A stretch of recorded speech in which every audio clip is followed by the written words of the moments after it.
Bonjour.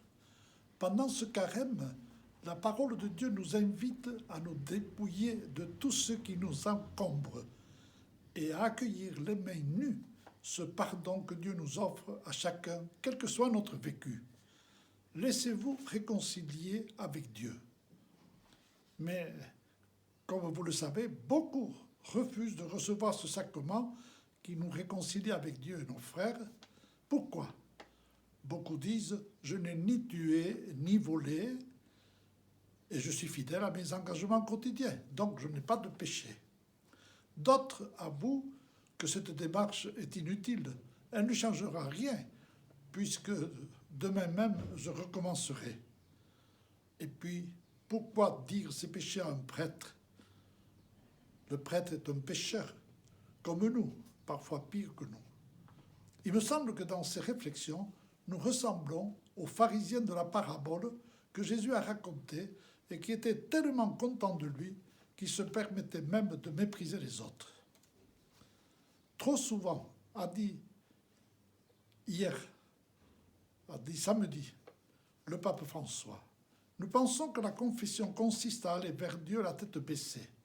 Mais ce n'est pas d'abord nous qui revenons au Seigneur, c'est lui qui vient nous visiter, nous combler de sa grâce, nous réjouir de sa joie.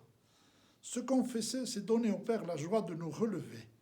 Au cœur de ce que nous allons vivre, il n'y a pas nos péchés, il y en aura, mais son pardon. Voilà le centre.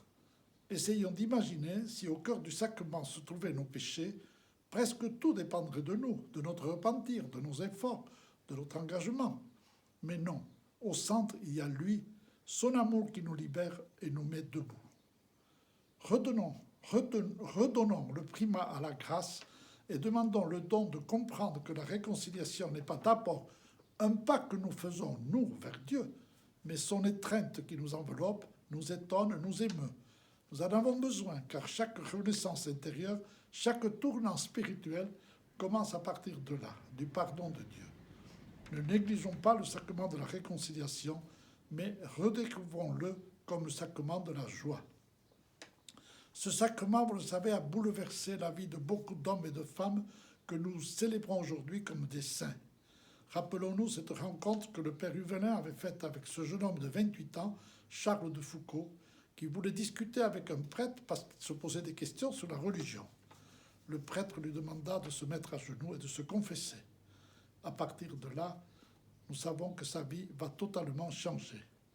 Alors nous aussi, n'ayons pas peur d'accueillir le pardon que Dieu nous offre pendant ce carême. Merci et à la prochaine fois.